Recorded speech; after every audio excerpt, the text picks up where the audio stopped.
Scan to unlock Sovi and ace your tests. Integrating x times cosine of x squared looks tricky, but we can solve this definite integral quickly using substitution. Let's crush this problem together. First, we use U-Substitution by letting u equal x squared. This means the derivative du is 2x dx, so we can replace x dx with 1/2 du very easily.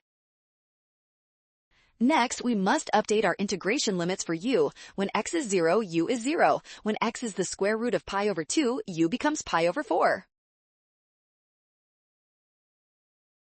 Integrate 1/2 cosine of u to get 1/2 sine of u. Evaluating from 0 to pi over 4 yields option C.